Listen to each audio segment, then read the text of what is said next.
I'm about community, learning, discussion, respect, integrity, truth, science, and discovery. Welcome to my Paranormal Soapbox.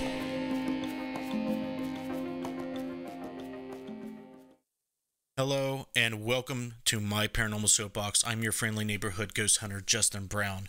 And tonight we will be discussing spirit attachment. Seems like it's a popular topic. It was a very close tie on the voting between non-human entities and spirit attachment, but spirit attachment came through with a few extra votes. Hope everyone doing well tonight. We'll get this show on the road. We'll go over and say hi to Missy and Jess. What's going on, girls? Hi. Not a whole lot tonight. Nice. Still kind of tired. Nice hat. Yeah, thanks. Now you don't have to do your hair like Jess. Right? So, Jess, you ready? Yes, I am. Okay. You, if you're a first-time viewer, this is how it works. Periodically through the show, I want to go to the girls. We're going to shout out everybody who made comments. If you have any questions, we're going to answer your questions periodically through the show. Keep it topic-based, unless it's okay if we go off on little tangents here and there, but we'll try to stay on topic. So keep the comments going. We'll shout you out so you can become part of this live stream. So here we go, guys. Spirit attachments. I'm just going to answer this question right off the bat. Do I think that spirits can attach themselves to people? Yes. There's a few different ways this is possible. Two ways that I have experience of is one of the ways the spirits can attach themselves is if someone does something through either witchcraft or the occult. Jess, go ahead and mute your mic. Sorry. That's okay.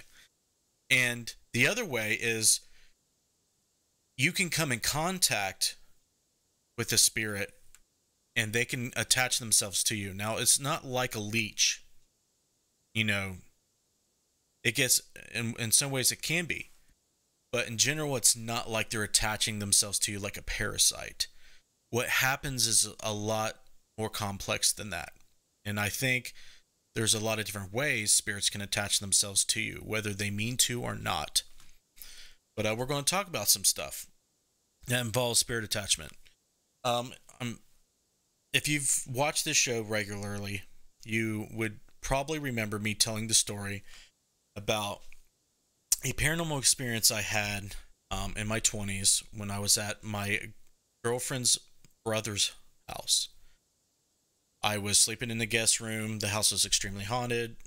Make a long story short, there was an entity in that guest bedroom with me, staring at me, letting me know that it was there, but I couldn't see anything, and it wouldn't let me sleep. After about a week of that, I tried to escape it by going to my mother's house to stay. It follows me there. I end up telling my mother about it. She invites the landlord over, which is a shaman. She cleanses the entity of the house and says that it was summoned through witchcraft, through magical practices, and sent it back to where it came from. So I thought that was very interesting. I considered that an attachment of sorts. Another story that I don't really tell, I don't know if I've told this on this show, maybe once, but I was at a residential case in Circleville, Ohio, and this family was experiencing a decent spectrum of activity, but one of the aspects of the haunting involved the passing of the woman's mother and the man's stepmother, or mother-in-law, excuse me. And she had passed away in a chair that they still had in the residence, and they couldn't bring themselves to get rid of it. And they still had a lot of her stuff in her bedroom. But at the end of the investigation, we were talking about the woman who had passed, and I started feeling something near the chair she had passed away in. And there was another investigator sitting there, and I was starting to pick up interference on my microphone. I was starting to get hits on my EMF meter. I'm trying to figure out why that's occurring. And then the investigator says, "Why don't you sit down in the chair?" So I sit down in the chair, and I start feeling strange. And I remember getting visions of a woman looking into a mirror. She can't realize that she's growing old, and she wishes that she looked the same way she did when she was younger.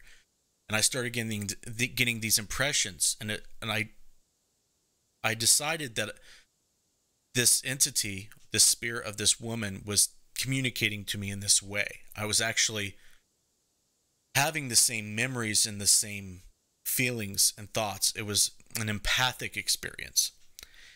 And as I'm having this experience and I'm conveying these things to the client, they're confirming everything. And after it's all said and done, I feel ill. I feel bad. Okay, I feel super drained, and I feel like the life force was being sucked out of me. And I was like, okay, I hope this passes. So I'm in the car going home with another one of my investigators, and I just start to feel worse and worse and worse. And even though the spirit, I believe, did not, want to do me any harm, they did not intend to do me any harm. It was harming me. And by the time I got home, which is close to an hour, I felt like I was going to pass out. And I had to have the investigator smudge me. And after they smudged me, I felt immediately better. And I felt cleansed of this energy, whatever it was. It was negative energy, but it wasn't like an intention to do me harm. It was the negative energy left over from the spirit. Whatever that spirit was going through was doing the same thing to it. What was doing it to itself was doing it to me. And I felt like that was one of the main reasons why the spirit or that energy did not, resolve. It was stuck there like that. And a lot of the things had to do with the residents at the time changing things in her home that she didn't like. And there was other issues involving that. And I think that I was feeling that too. And there's always warnings out there that people will give you when doing that type of work, or when you have that type of experience, that it is dangerous. You should not do it without knowing what to do, without having protection. But you have to learn somehow, and you have to experience to know what to do. It's not like you can read a book or take a class and know what to do unless you've actually experienced it, in my opinion. So, I do echo that warning to people. If you have that ability, please be very careful who you allow yourself to be affected by. I let this one in, but there's some entities out there that will either trick you when they become attached to you, or they will, flat out intend to attach to you. And we'll be talking about these different things. There is a large spectrum of ways you can be attacked, you can be influenced by the spirit realm. There's certain energies that can attach to you. There are certain entities that can be sent out to get you. Okay, so a lot of them are non-human. Okay, and we'll talk about differences between the two. Of course, all of this is theory. All of this is belief. There's no scientific or irrefutable proof that these things exist. But through personal experience, I believe, wholeheartedly that these things exist. And the reason I do is because they are backed up by other people telling me the same things without them knowing, and just seeing these things being cleansed and sent to other places, and having these other people experiencing these things with outside my perception. They're being perceived and experienced by other people and confirming all these things. So it's very hard for me to disbelieve that these things are not possible, or that they are possible. It's hard for me to disbelieve that they are real. So, I'd like to get that out, in the front of this topic or this discussion, because I believe that there's a lot of times people believe they have attachments when it's all in their head. And it's hard to tell if it's in your head or if it's real. And we'll talk about how I think you can tell if it's in your head or if it's real. We'll talk about some psychology, and we'll talk about some actual knowledge when it comes to the paranormal. So we'll try to talk to both sides. We'll go over to the girls, and we'll do some shout outs, see what's going on over there on Facebook land and YouTube land. Okay, I got Bill Davis. I've got Josh Bender. Sam Thomas was watching for a few minutes. Derek Schreiner, Heather Elliott, Jamie Hunt. I've got Chris Houston, Tony Pelosi, and Chris just said negative energy implants into other negative feelings, implants on others, and negative feelings and emotions that are drawn. That can drain you. Yeah, that can drain you. He said, I've been there a few times. Residual energy can affect the situation. It's been seen on both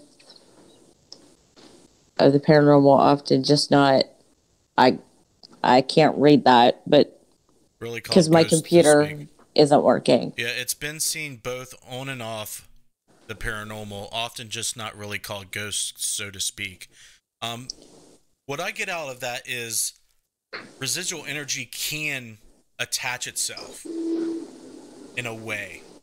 Okay, it can influence you, and those psychological, spiritual influences can follow you or linger on even when you leave the area. Sometimes those can be considered attachments, in my opinion. Sometimes it's just a lingering effect psychologically and spiritually. Residual energy can imprint you like it can imprint the environment, especially if you have empathic abilities or psychic abilities. So that is an interesting way to look at it and a good point to bring up. Anything else there on Facebook? Sandy just jumped on. All right. Well, thanks for joining us on Facebook land, guys. I'm glad to see you here. Feel free to share this live stream. Feel free to ask me questions, give your experiments and comments. So, Jessica. Okay, we have Buzzard, Paranormal World Investigators, PG, Sam, Glenda, Weiss, Truth Paranormal, Val, Bill Davis was on, Small Town Investigations, Deity, Scotty Fox. I think that's it. But Val actually had a question. Is sleepwalking a part of an attachment? I experienced a lot of hauntings as a kid on top of sleepwalking. I can't think of a scenario that it could be considered attachments. I have heard a lot of stories that involve sleepwalking and paranormal experiences, but that's really hard to know without knowing more information. Like, what is your thing? I know we've talked about it, but like a night terrors, like with kids that get them. And I mean, you know what I'm saying? Right. If you are suffering a spirit attachment, for let's say a hypothetical situation calls for this, you're experiencing a attachment from, let's say, an entity. If you're young, this attachment can manifest in certain ways while you're sleeping. It can give you nightmares and give you night terrors. It could theoretically cause you to sleepwalk. There's a hormone that's supposed to paralyze you while you're asleep so you don't act out your dreams. But in certain situations, you may have a disorder, or you may have some type of imbalance in this chemical in your brain that will trigger you to sleepwalk. And of course, this is an issue. Whether it be paranormal or psychological is the question. It's really hard to tell.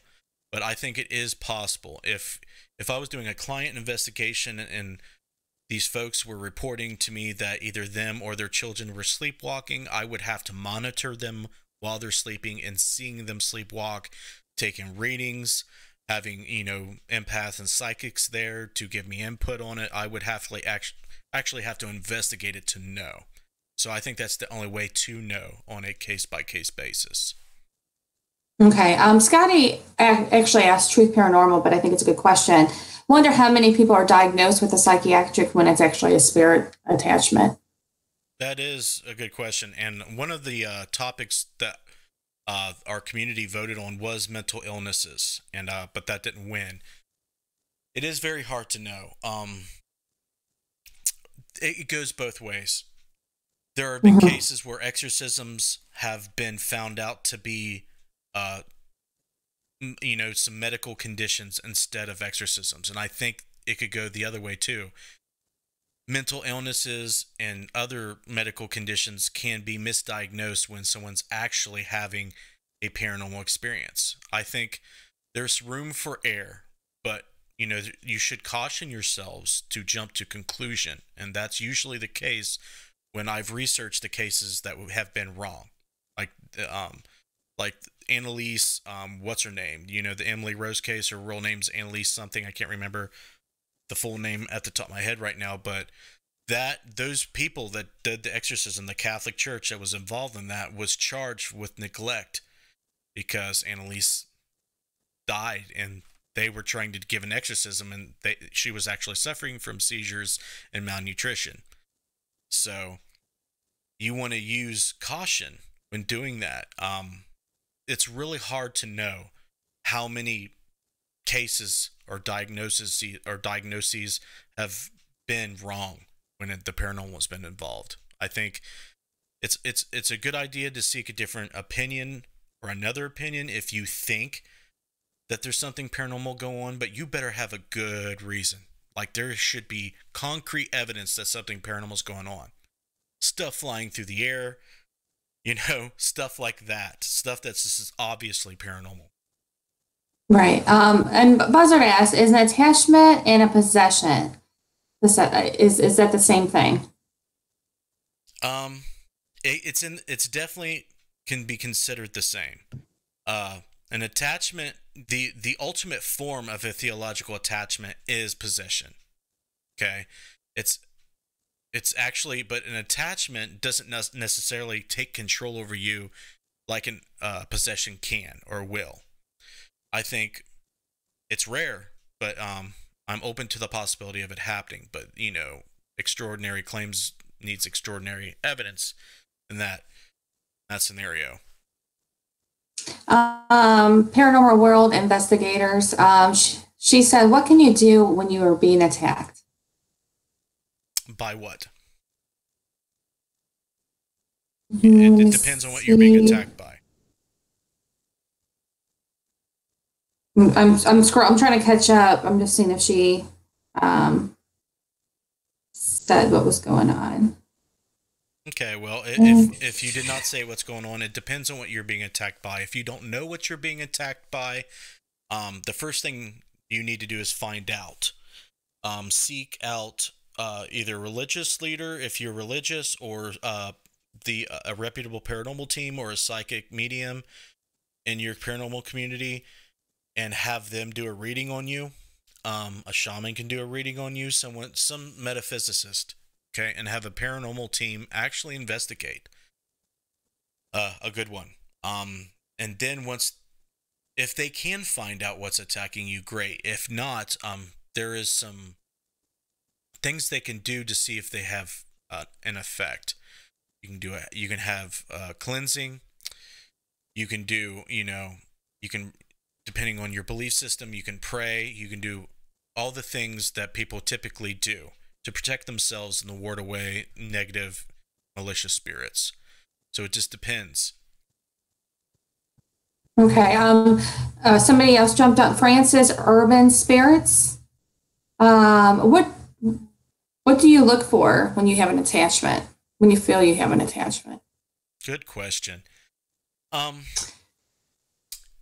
I know that Truth Paranormal and somebody else, they were talking about Fatum like water drops, if you can hear that.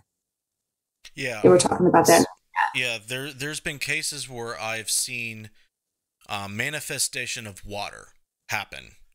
That is a sign of the occult, some type of witchcraft or some type of occult practices occurring. I'm not an expert on this subject, but I know that I have seen water manifest in the case I was telling you about, where someone had done something where it made something, you know, interfere with my sleep. So that is a sign that you want to look for. Other signs, off the top of my head, if you smell a really, really bad sulfur smell, that could be a sign of the demonic or a sign of something negative and dark. Manifestations on the body, bruisings, scratches, other attachments could be any type of paranormal phenomenon that you experience in multiple locations, and especially the same paranormal phenomena. Okay, you want to look for the same signs in multiple locations, because if something's following you or is attached to you, it'll happen at your home, it'll happen at your place where you work, it'll happen pretty much everywhere or anywhere. Okay. Excuse me. Val says, what draws the entity to attach to a human? It could vary. Your energy sometimes acts as a beacon to entities. If you have an ability to extend out your light, your aura, your energy, it can attract other entities. If you do not know how to protect yourself with your own energy aura, they can see your energy and then come to you and do things, to you or around you. There are entities and spirits out there that look for certain types of vibration. It looks for certain type of activity and emotion. There's a lot of things and beliefs out there that point towards drug use, that point towards depression, that point towards very strong vibratory, things that align with them or attract them. Okay, and of course, this is all theory and based on theory and belief, but it's long believed in our society that these things can attract. Being young, being a child, is definitely a factor in whether you can attract the attention to certain entities. So your age has something to do with it. Your actual blood type and heritage can have something to do with it. You could have some type of DNA in your bloodline that is different, that entities and spirits pick up on. The list is huge, but those are the things I can think of up top of my head. Okay. Paranormal World, she said it's a negative energy. She removed from someone's house and she has abilities. She seeked help, but they haven't helped yet. She knows what to do, but she's been doing a lot of things as in dreaming, drain, and marks on the body. Okay. Buzzard asks, so if a person has an attachment and for some reason did not want to get rid of it, would it stay with you for the rest of your life? It could. It could come and go. It could change. It could. Yes, possibly.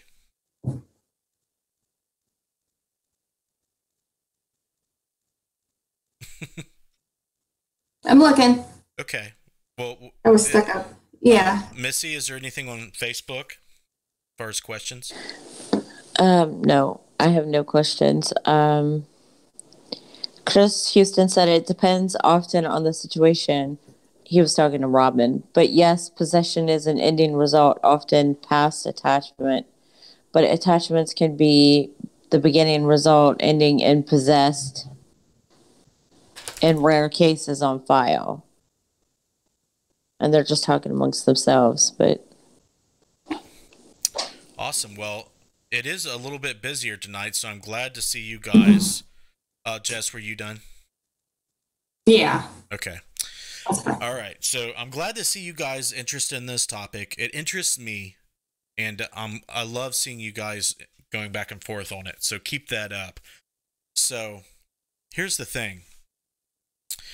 If you believe you're having a spirit attachment and you don't want it to happen, typically, normally, it's pretty simple to get rid of. Just what you need to learn how to do is some sort of cleansing. Now, depending on your belief, there's a different ways you can do that. There is the theological, religious way of prayer, of going to the leader of your church, having them pray on you, having your church pray with you. There is certain things you can do with holy water and the anointing of oil and the burning of some incense. There's certain passages in the Bible that helps with those type of things. If you're more of the metaphysical, there's a lot of things that you can do to protect yourself against certain energies. There's different crystals, there's different herbs and woods to burn and to cleanse yourself. The way I prefer is smudging using sage and other things. There is certain woods that I burn. There is salts. You can use Himalayan salt, white or sea salt, and black salt, which is dyed salt, typically from the ash of burnt sage or other burned herbs. You typically don't want to dye the black salt with some type of synthetic dye. It's usually not very useful. But please protect yourself. There's ways to do that. Now, I do want to talk about the times where you believe you have an attachment and it's not actually spirit attachment. You need to be very, very careful. You need to rule out that it's psychosomatic or psychological. And you need to be objective as much as possible. If you have a strong belief in the paranormal, you want to rule out that you're having some type of psychosis or psychic breakdown. Okay? Seek a counselor. Seek counsel. Okay? Seek a psychiatrist. Seek help that way. See a doctor. Have your blood drawn. Have them go over everything. Have them do a checkup on you. Talk to them about what you're experiencing. Get their feedback. Get feedback from the doctors first. Okay? Be open to them. Tell them that you believe what you believe is happening. Okay? Whether it be paranormal or supernatural. Okay? But they're going to give you feedback, and I want you to listen to it. Now, with that being said, you want to look for concrete things. There will be things happening that aren't explainable. Okay? If you are seeing things, try not to isolate yourself. Try to seek out friendship that will be with you when these things are happening. If they're experiencing the same things you're experiencing, it's not in your head. Okay? Especially if you trust them. It's not in your head if they are seeing the same things, feeling the same things, and dealing with the same things. So that would be the first thing I would do. The second thing I would do is seek out help from the paranormal field. Okay? Metaphysicists, investigators, shamans, you name it, seek help with them. But there are a lot of things that blur the lines. There's a lot of entities out there that will make you go crazy. They will make you think you're crazy and think that you're having a breakdown or some type of psychosis, and in fact, you're having you're being attacked by an entity, or there's an attachment there. Okay, so I think both can occur, and when that happens, things can get really interesting, especially with the occult, especially with entities that are tricksters and that are deceivers. It can be very difficult to diagnose and know whether you're going crazy, whether you have an actual spirit attachment, or both. Okay, so I want to stress that both is possible. You can both be experiencing something that's not real by something causing it that is paranormal. Okay, so if that is occurring, you will need help from both sides. You will need help from the medical end, and you will need help from the metaphysical end. Both. They both need to work together. And that's could be difficult. You may want to be careful about how or what you tell the medical end when you're dealing with that. You may be, you only should tell them what you need to tell them. And this is a touchy subject. It is very hard to know for sure sometimes if what you're dealing with is actually paranormal. And it just boils down to the belief in the end. But the things that I said about knowing for sure, I definitely want you to do those things. I want you to listen to people's stories. Definitely go out there and read the material. Shows like this are helpful. Either whether I'm right or wrong, it doesn't matter. The feedback that you get from listening to me and listening and talking to the other people and folks in the comment section will give you avenues of information. You can seek out these people, you can ask them questions, you can hear their stories, you can cross-check with all these sources of information to help guide you through, your situations. And I hope that this is helpful and educational for you. If there's people out there that just think that this stuff is not possible, I believe they're wrong. I believe that there's stuff out there that can affect your life, that can attach to you, and we don't know a whole lot about them. Some people know more than others. But the fact of the matter is, we just don't know everything there is to know. So that leaves us vulnerable. No matter if you claim to know as much as you think you need to know, we really do not. Okay? And I hope you hear me when I say that, because being cocky and being overbearing can be bad. Okay? You need to be very careful, especially if you're dealing with the occult, especially when you're dealing with things that are dangerous. And we'll talk about that. If you're dealing with the occult, if you're dealing with witchcraft and things of that nature, it comes at an expense.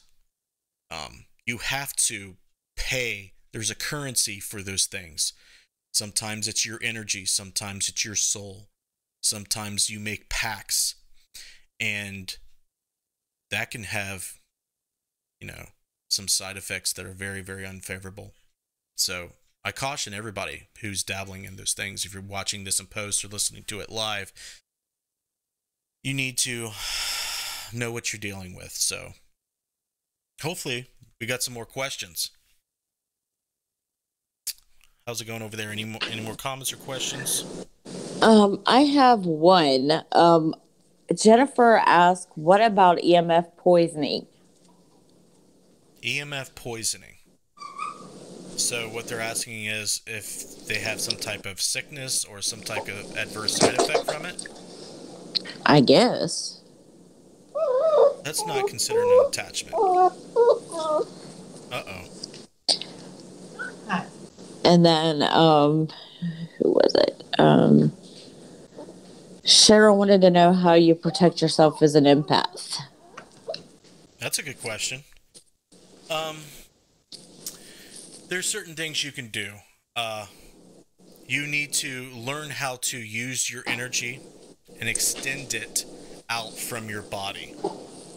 So, when you do that, it's very tricky. The energy that you project, because most empaths can use their energy to heal. You need to project your energy outwards and learn how to negate the impact others' emotions have from you. You need to learn how to detach yourself from emotion altogether. So there's a lot of practices, Eastern practices and ways of life, like Buddhism and other certain ways of life that are similar to that kind of get you away from the side effects from dealing with giving too many fucks. Okay, dealing with depression, dealing with anger, dealing with all the rawness of emotion can be dealt with, simply. Okay. You just need to learn how to vibrate. You learn how to deal with the energy. Okay. So there's other ways to deal with, trying not to alienate yourself from social environments.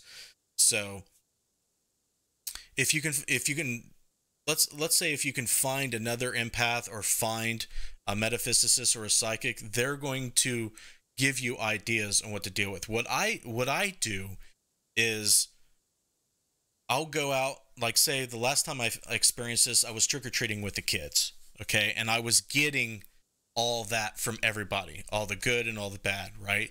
So once you start to feel overwhelmed, I go to a place in my head. Instead of trying to pay so much attention to everything around me, I go to internally. I start evoking things in my memory and, emotions, that I remember. And you have to go internal. And this may sound weird to you, but I can zone out the outside world very easily. If you have a hard time doing that, of course that won't work. But trying to zone out from the outside world and go internal, like almost like a daydream type of consciousness, okay? But you have to pretty much zone it out. Now there's other things you can do. You can use stones, you can use crystals. There's other different things you can do. There's a lot of sources online that you can try, and I can go over all those if you would like, but definitely give it a Google search and see what you can come up with. If there's anybody in the chat that has any suggestions for them, please, by all means, put it down. Anything else? Cheryl said, but how do I do that? Because I get pretty jumbled up with emotions all the time. Well, there's an issue when it comes to if you have problems dealing with your own emotions, you're going to have problems dealing with others' emotions. And if you're being overwhelmed,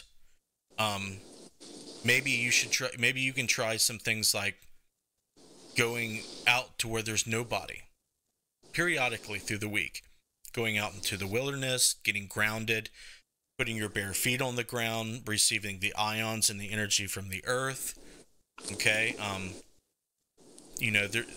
know that the girls in the moderating the chat, they do certain things like taking baths, detox baths, doing, actually smudging yourself. Okay. Using certain stones and crystals to channel the energy.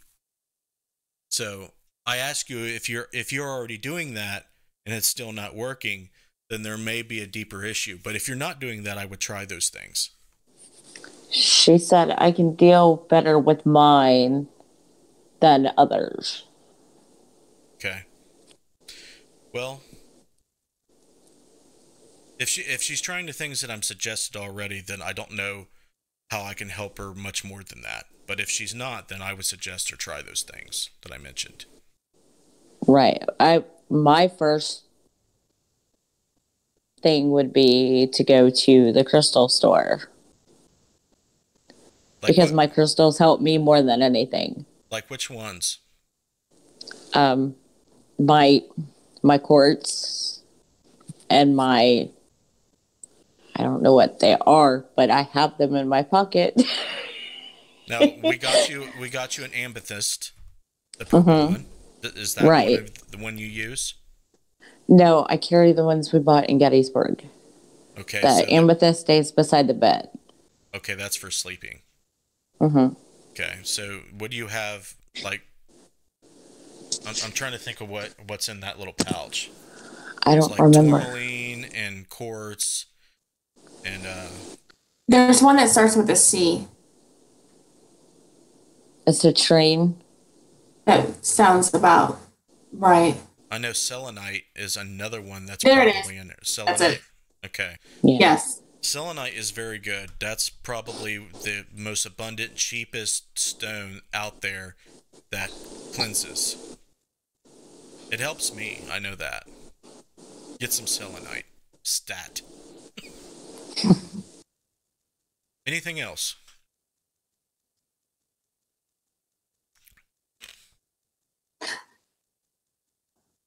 Anything, Missy, before I go? No? Okay. Jen joined. And also, Truth Paranormal says you can have an attachment that doesn't necessarily bother you, but everything around you just falls apart. Sure.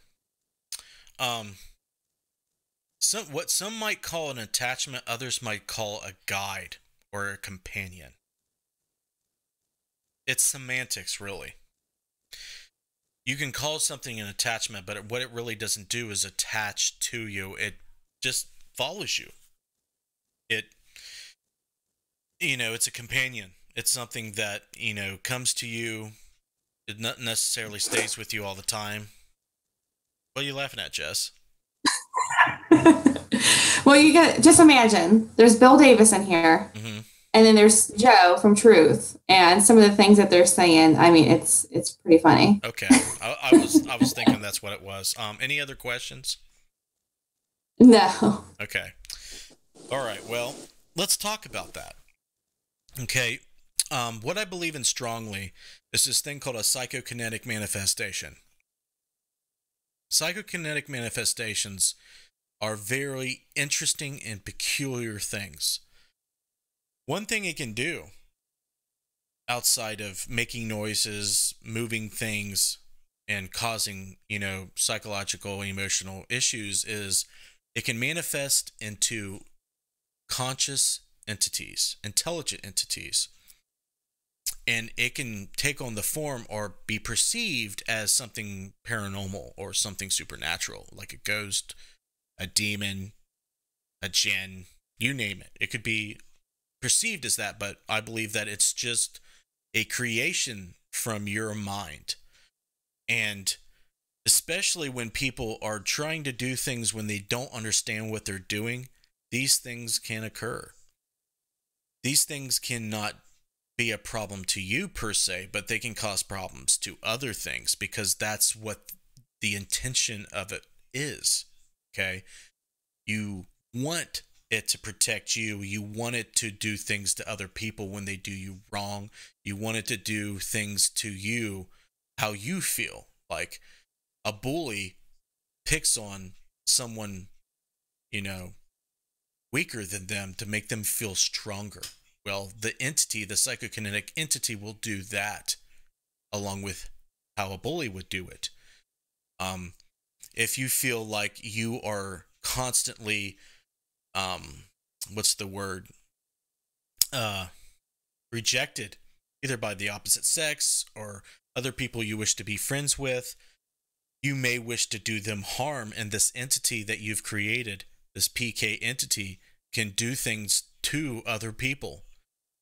You can curse people. You can cause this entity to do other things. And if you're in their proximity or if you're even living in their same household, it could be very problematic. Okay. They can do all kinds of things.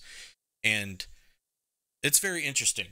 I mean, the research I try to do tries to study such things, but it's very hard to do that, obviously, with lack of resources and knowledge. But it's interesting how they can manifest, especially when you're not realizing or intending them to do that, intending the energy to do that. It's believed that a lot of PK comes from women who are going through puberty or going through a menstrual cycle, or if they have an imbalance in their menstrual cycle. The Enfield case, Poltergeist case in particular, there's a lot of speculation that the preteens involved in that case were a cause to a lot of the manifestations, the poltergeist activity occurring. But there are entities out there that you do not create that can be a part of you, that can do things to other things unfavorably or not, but be pretty much benign to you. That is possible as well. Is this an attachment? Yes and no. it could be considered an attachment if this entity was an actual entity and wanted to use you to get to others. And there is some strange, kind of like a dual intention to that. You, like we were talking about before, you can attract certain entities to you, and you, whether you know it or not, you can buddy up with certain entities to do things to others and to act upon other people through spiritual or supernatural means. It's very interesting topic, very interesting stuff. What do you guys think about that? Do you think that if you have the means to attract other entities to you, to work with you, to do things, what would you have them do? Would you have complete control over these things? Would you unknowingly do harm to others, being totally ignorant to it being there, or what its intentions are, what its capabilities and abilities are to do? And if you did learn that you may have these entities or may have the psychokinetic manifestation doing these things to other people, what would you do about it? What would you do? What would the ethics be? What would it tell you to do? I'm very curious to know what you think about that. Anything from the Peanut Gallery? Yeah, Sean Gilmore said he uses an Appalachian tear. It's a stone. Okay. And Jamie said, my daughter used to manifest those all the time growing up. Her anger would manifest energies that you could see and could move things. Yeah, I seen Scotty say the Enfield case was questionable. That is true. There's a lot of conspiracy involved around that. But that's all I got. Okay. Oh, I see. Bill Davis said he believes that he brought one home, but it took a minute to get it out. Curious where he brought he brought it home from. Where was that, Bill?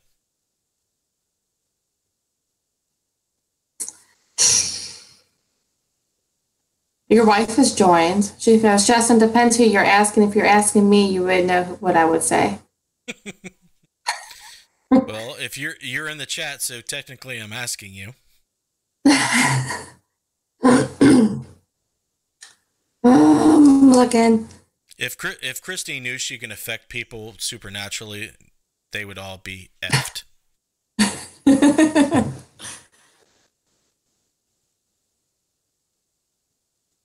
If she knew she could do that, you would have had the Christmas decorations out a month ago. Bill says from the jail. From the jail? Okay. I don't know which jail. She did put out a gingerbread man, a Santa Claus, and a reindeer on the lawn. So that's a start. I think they're just mostly talking amongst each other. Right, but you didn't go up in the attic and get the Christmas tree down. Hell no, it's too early. I don't want that tree in my living room. So the old Gilchrist jail? Gilchrist. Yeah. Isn't that what I just said? Yes, I think so. Me too. You got it right. Let's just say you got it right. That's right. So let's wrap up this show with what you girls think. What do you girls think about spirit attachment? Have you had an experience with it? What do you think? You know what I think. Tell the viewers what you think. I think I had a minor spirit attachment at the jail. At Hartford City Jail. Why? Why do you think it attached to you? Well, because I've never wanted to punch someone in the face so bad as I did that night. Do you think that it knew that it could use you? Yeah. Why do you think that? Because I don't know. I don't know why it thought that, but because I had seen it before I got there. I think that's why. Well, me knowing you, that there are certain aspects of you, energy-wise, that are very impressionable. You can be easily influenced in certain ways if done properly. You're trying to open yourself up and allow those energies and vibrations to come through, but sometimes you leave yourself unprotected in the process. Now, you know what to do. Before you punch somebody in the face, you go outside and have a cigarette. But Right. it knew it had an opening, and it tried. Mm-hmm. So that would be my guess, my explanation for that. What about you, Jess? What was the question? If I What do you believe think, in the attachments and What do you stuff? think about attachments? Have you had an experience? Anything? I don't think I personally have had an experience with it, but I mean, I think kind of like what Missy was saying with attachments, I think it can happen, and I think it can go kind of like what you were saying towards nothing against Missy or anybody that has had an attachment, but like the weaker, if they're not protected fully. Right, the ones that are just brick walls and just have a barrier up all the time, it can't affect them that way. Right, right. Josh Bender. Did he tell you about last weekend, though? No, actually, I haven't even asked him about it. Oh, you would have been proud. Oh, yeah? Yes, he felt lots of things. Oh, yeah. He did tell me one of the floors, I think he was saying. He said it kept feeling, it was different feeling than what he felt around. It was interesting. He couldn't describe or articulate what he felt, Mm-hmm. what the difference was. So I think that maybe he is learning to open himself up to a location. Yeah. And Randolph County Infirmary is very easy. I mean, you would have to be deaf, dumb, and blind not to feel something from that place. The place is amazing. I asked Missy what she felt. Me and her both felt the exact same thing. It felt like the many, many layers of history and everything that happened at that place was still going on, like as if it hasn't stopped. And it was so powerful that you could almost hear all the commotion. Just imagine like what a cafeteria sounds like with a bunch of kids in it while they're eating. It's very similar to that. So it's like many voices echoing over on top of each other when that's occurring. And the mixture between the happiness and sadness and the hate and the anger and the love that goes into a place like that is crazy. It's like a paranormal, sub sandwich that you just want to take a bite out of. Very cool. Very cool. Anything else from the chat before we wrap this show up? Christy says she seriously thinks something follows you every now and then and tries to get her as well. Yeah, that's very possible. I do nothing but go to haunted locations and residences with stuff going on. The case that I'm dealing with now in Miamisburg, Ohio, is very, very interesting. So, when I feel like I need to protect myself a little bit more and do protective and preventative things, I do. But with that being said, I need to research these things as well. So it's not like I bar everything that may follow me or come to my home. Sometimes I'll wait and see what happens, or I'll do little experiments, see if anything occurs. But I do that carefully. Sandy wanted to know, where is the most likely place to get an attachment?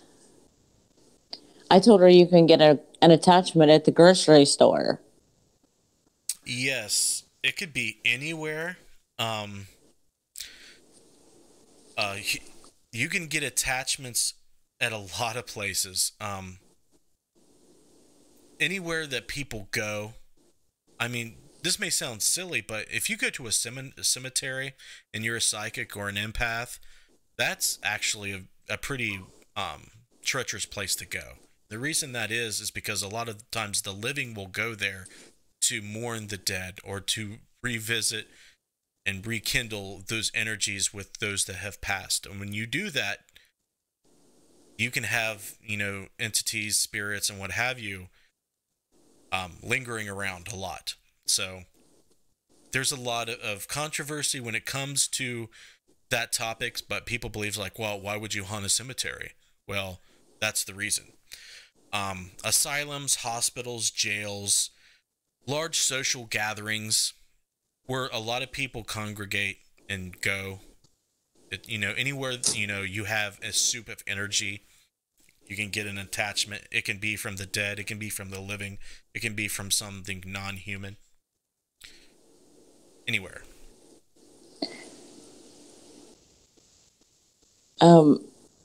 Kay Booth, she said, I seen a van yesterday with Justin Brown written on the side of it. Haha.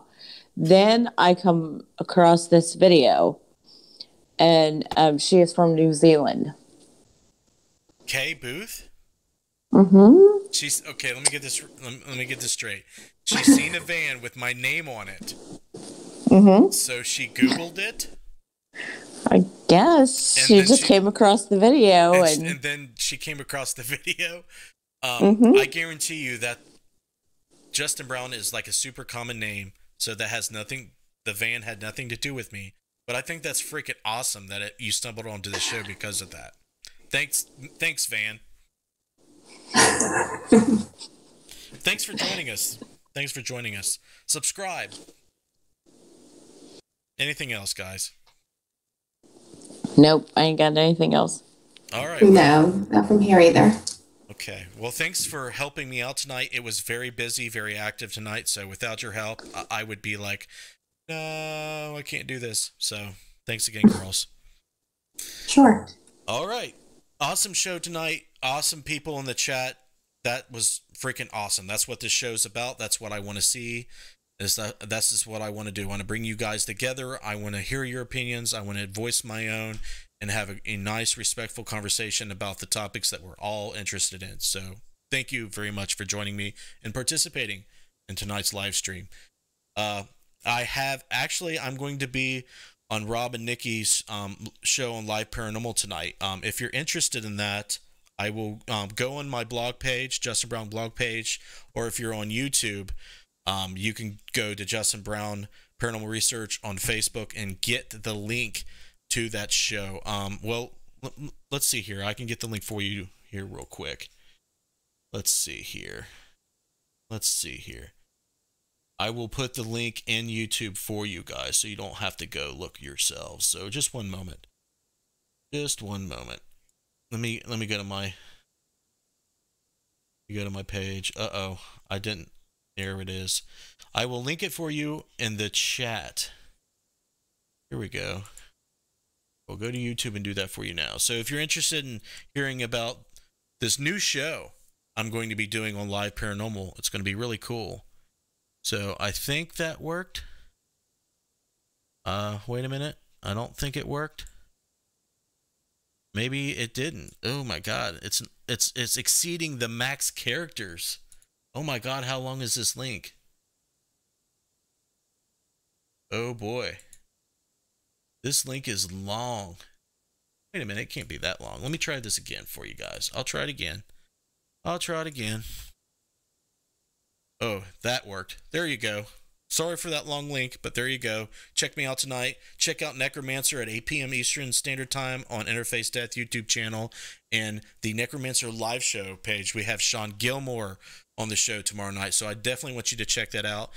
Check out our paranormal research at www.interfacedeath.net. Check out Deadlight LLC on Facebook, the best infrared lights available. So, like I said, thanks for joining me. You're in my heart. I love you all very much. Without you, this show would not be possible. Let's talk about the patrons, because that's very important. Without these people on the screen, this content would not be continuing. It wouldn't grow, and it wouldn't become better and better. All right. So not only the live shows that we do, but the live investigations, all the paranormal production that we do concerning our investigations, the places we investigate and research. Without these names on the screen, it would not be possible. Clay Borman, R.J. Murphy, Scotty Fox, Danette Goldtrip, Jessica Bias, Sherry Brett, and Bill Davis, thank you very much. If you would like to contribute financially to not only these shows, but all the paranormal research we do, check us out at patreon.com/Interface Death or support Interface Death. The link is in the description box. Check it out. There you have it, guys. Thanks for joining me. I'm going to leave it there. If you haven't watched this show before, you can stick around to see the video promotions. You guys take it easy. Check out Necromancer tonight and the show on Live Paranormal here at 10:30 p.m. Eastern. I will see you next time.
What was that?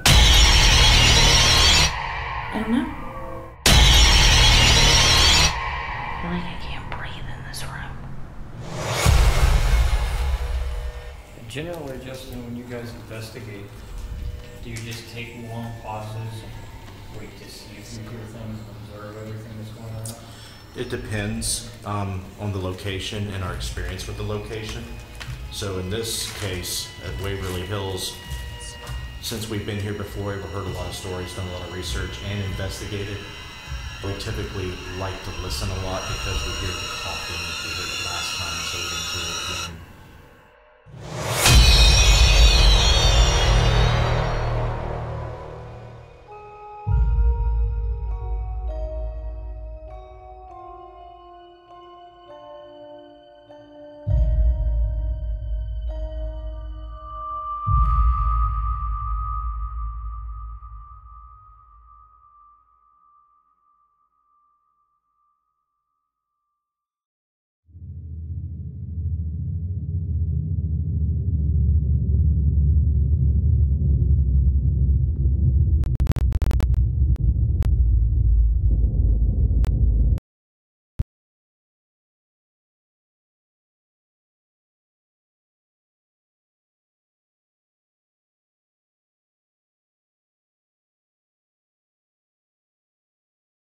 Isolation, paranoia, depression, helplessness, brain stimuli decreases. Now what happens when you put a man isolated in 3 paranormal infested buildings for 3 nights in each location, all by himself? No one to help me. No one to protect me. Just me versus you. Does paranormal activity increase? So what do you think of this piece of evidence? I think by far it's the best piece of evidence we have seen here. That's flat out amazing. I mean, that's something we've never captured. Oh, wow. What? Nobody has ever got it on video. That's creepy.